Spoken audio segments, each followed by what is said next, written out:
Welcome back to William and Sly 2. So, in the last episode there was a big rock here, and now there isn't. And that's because I recorded like a 20-minute episode, and then it turned out that I hadn't recorded it at all because I forgot to press the recording button. Hold on, I did this time. I did. Didn't? I did. Alright, I did. Good. That was a shame, I lost all that. But fortunately, all you missed was this big explosion. And it was pretty awesome, but it was not unlike the others, so you didn't miss too much. Yeah, that's right, Sly. So, yeah, and inside of it were the last two journal pages, as I had expected. Let us now read them. Damn, Gnome refuses to tell me about the Onum. I think he's suspicious of me now. I really shouldn't have asked, but my curiosity was killing me. Maybe tomorrow night I'll... Heard chanting again, so I snuck down to watch what they were doing. Long story short, they found me before anything interesting happened, and chased me away with flaming pine branches. I always knew the gnomes were rude, but... stole a bunch of my books. I suppose they hoped to hit a scholar where it hurts, his library. They didn't get my journal, but I suspect it's only a matter of time. Luckily, I made copies of everything just a few days ago, but I wish everyone would just calm down and leave my poor books alone. Leave them alone. Yeah. Alright, it's a good thing actually that in the last episode it was lost because somebody forgot to read those pages in the last episode. I was so anxious to get to the end for some reason I forgot to read it.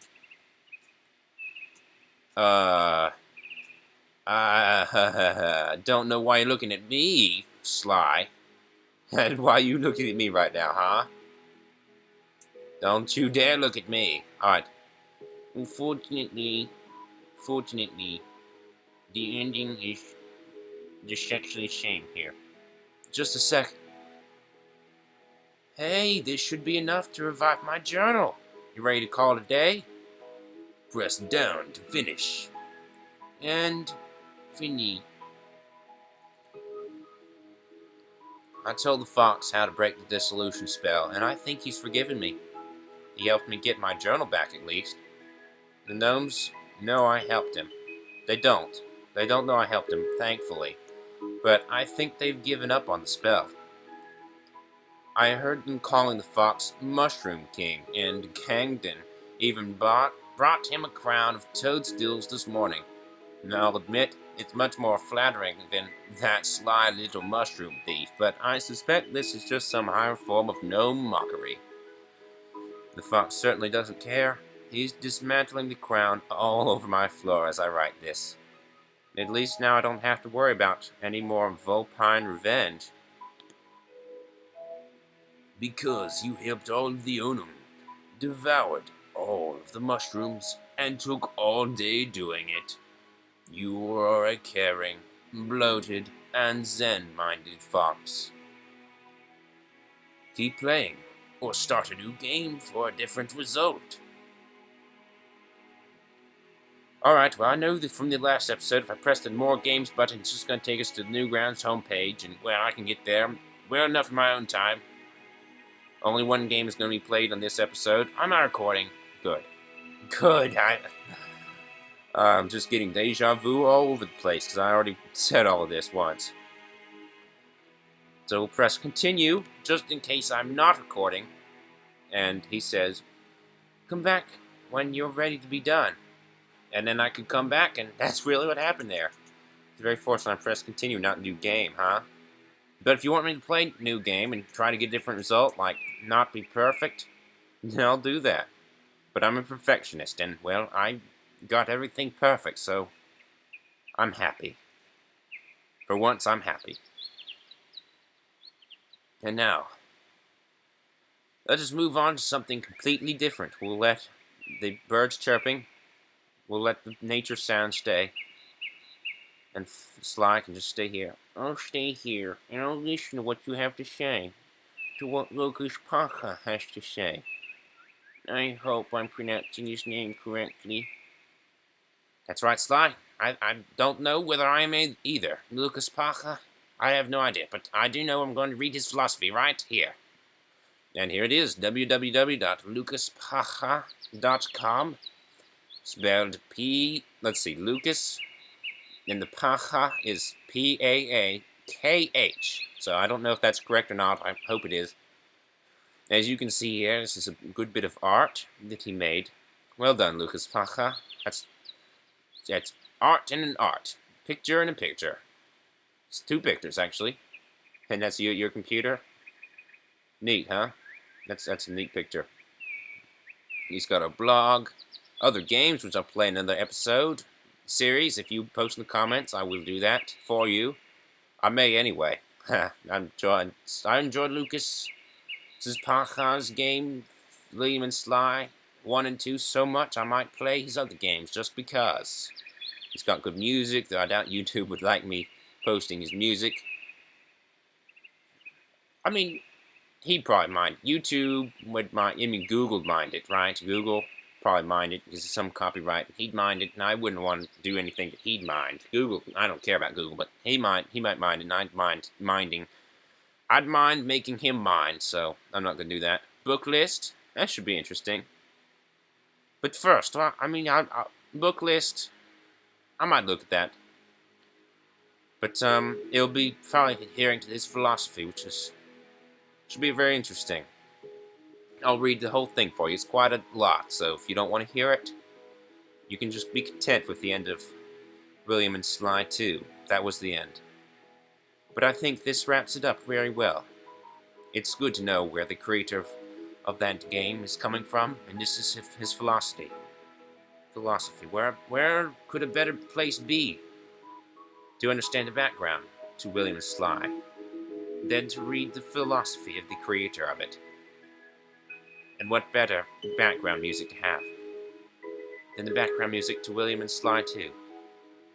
Sequoia, I think, is the name of the song. Not by Lucas Pacha, but, well, permission was given for it to be in the game, so I assume permission was given in the game for it to be recorded on YouTube, so I assume it's fine. And anyone's been playing the whole time anyway, so it should be alright. And if he doesn't want me reading his philosophy, I'm sorry, Lucas Pacha.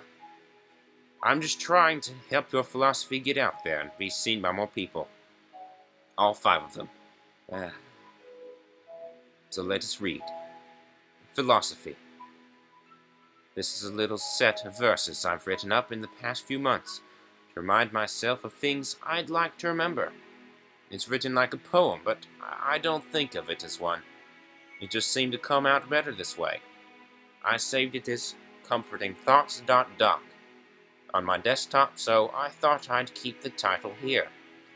It'll always be a work in progress, so if you have any ideas to add, feel free to leave a comment. Wink, happy face. And indeed, you can go onto his site and leave a comment on what I'm going to be about to read, and if you want, you can leave a comment on this video. I'll read it on this video, may read it here, because I'll come back and see if he adds anything, since it's a work in progress.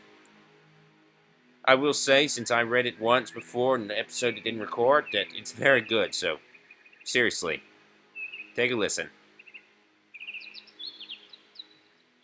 Also, I was angry with last recording that he used Microsoft Word. You can see .doc. But after reading what he actually wrote here, I think I can excuse that. So let us read his comforting thoughts. Comfort is about to be given to you. My only desire is to lack desire. I want to be free from all things. I will accept everything and judge nothing, not because my judgments are wrong or because I have no right to judge, but because I want to be free from judging. It is the greatest burden. When I am free from judging, I can make my decisions based on my happiness. The opposite of beauty is not ugliness. It is only without beauty. A thing without beauty does not have a void to fill. I do not need to put ugliness in its place. It already has a place. I just need to understand what it is. When there are no negatives, the lowest feeling is calm, and the worst opinion is indifference.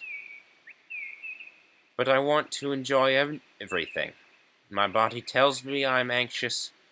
I can feel it in my chest. But if I tell my body this feeling is good, I will learn to love anxiety, and then I will be free from anxiety. If I am burdened with doubt, I will learn to love the feeling of doubt.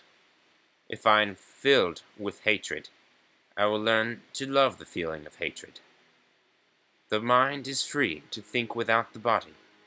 I just need to remember to feel what I feel, and forget the reason I feel it. Freed from judgments, I can see the world without words. I will sit and watch the skin on my hands. It is only remarkable, because I forget I have already seen it. Every moment holds potential for ecstasy. My greatest sadness is forgetting to touch. My greatest joy is remembering to feel. I will find refuge in colors. I will listen to the fan blowing. I will stand with my palms to the wind and smell the leaves in the air. These things are always with me, but sometimes I forget to be free. An obstacle is only an obstacle if I am trying to pass through it. If I decide to go nowhere, there is nothing in my way. The rain beats down the mountains. The ocean destroys the cliff. All they need is time. I cannot waste time when I have nowhere to go. Endless patience is my key to freedom. How long is a day on the sun? Who am I to mark the timeless and break the simple peace of existing? Who am I to rough what is naturally smooth? When I plan ahead, I plow roads through the forest. I can only follow where they lead. I will look ahead without thinking. I will fly above the trees and see only potential. When I see something as impossible, I am ignoring the easy things. I have no difficulty breathing or blinking, but I am never impressed when I do them. Everything is made of simple steps, and nothing is difficult to learn. With patience, all I need is time. Knowledge is like a tree. Old branches must grow thicker to support new growth. If I understand that I know nothing, I can accept the loss of any limb. With a mind as thin as a stem of grass, I will always be able to see. I do not need to give up anything, because I have nothing to give up. I could leave tomorrow and never come back. The world would dissolve my things, and I would own nothing. Because of this, my things will never burden me.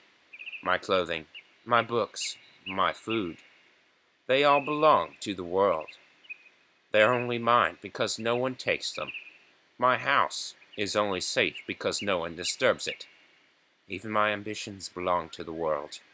I am never the first to try for them, but that does not make them any less mine. I will pursue them for no reason. I need no reason when I am free. I am the cause of my unhappiness. My mind has the power to enjoy anything. If I am not happy, I just need practice. The essence of happiness is forgetting to care. I will not suffer from failure, because there is no failure. Every moment of freedom is success, and every moment without freedom is the moment before success. Freedom is only a state of mind, not a goal to strive for. I will never be perfect. Perfection is defined by rules, and freedom is the absence of rules. I will never succeed. Success is a judgment, and freedom is the absence of judgment. I will forget the past and master the present. I will drop any burden the moment I feel it on my back. There is always something to worry about, and the past is full of regrets. If I carry these with me, it is like trying to hold a tapestry together with just two hands. But nothing is more important than my freedom. I will let the threads fly free in the wind. I will be reckless and live without the past. When the threads are free, my hands are free, and I can use them however I want. Everything always works out for me. There is only one time when this will not be true, but I will be too dead to care. I will ask for little and expect nothing, because I am unimportant and undeserving. Knowing this, I can be free. When my importance is unimportant, I have no need for shame or pride. I can be free from the judgments of other people. When I realize I deserve nothing, I am willing to wait quietly, and I am never surprised when I do not get what I want. The trees are my greatest teachers. They are mindless, but they are alive, and they grow. They are content to wait forever, for nothing at all. They spread their seeds into the wind, and forget them. They drink water and sunshine, and because these things come to them freely, they never need to move. I will welcome the unhappy people.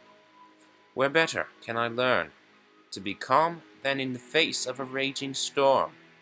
I will see the world as an exercise. I will be a pool of quiet water, and keep it full for any who need it. I will see myself as the lowest creature. I'm always wrong in an argument.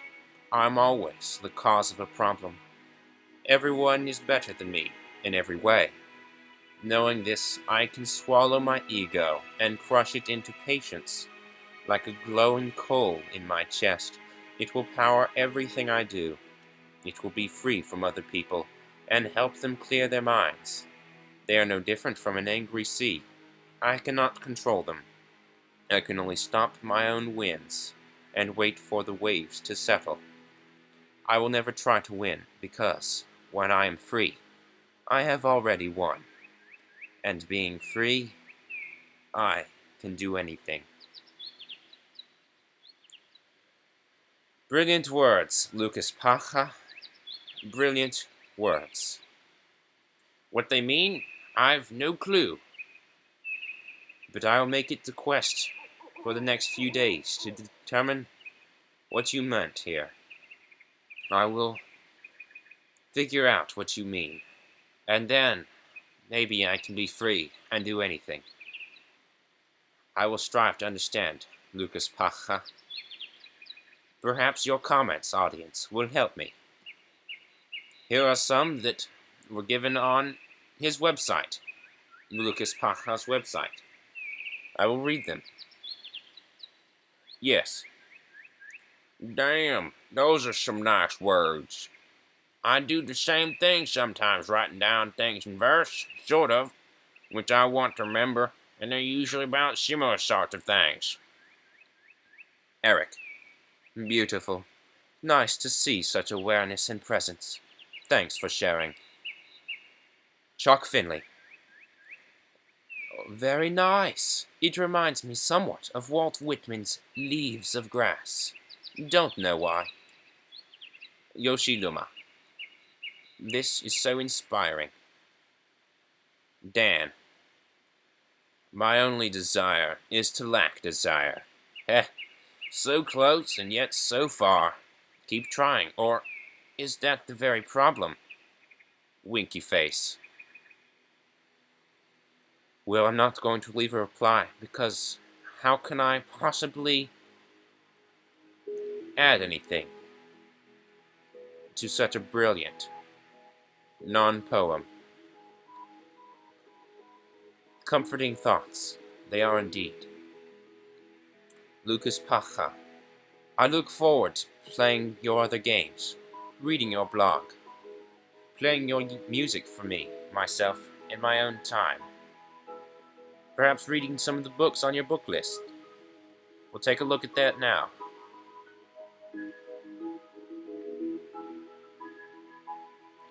There.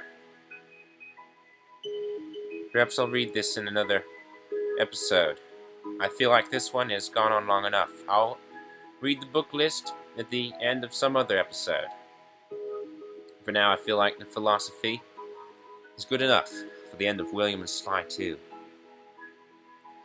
So keep in mind, all ye who listen to me talk now, this is not merely the end of William and Sly 2, or the William and Sly series, but it is the beginning of a journey on lucaspacha.com, the other games he's made,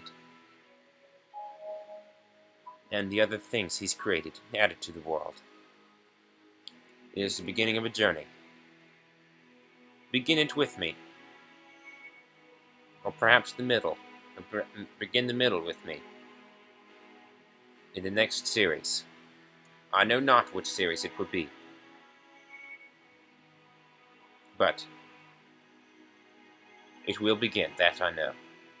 Thanks for watching so far, and I say to you, goodbye, for now.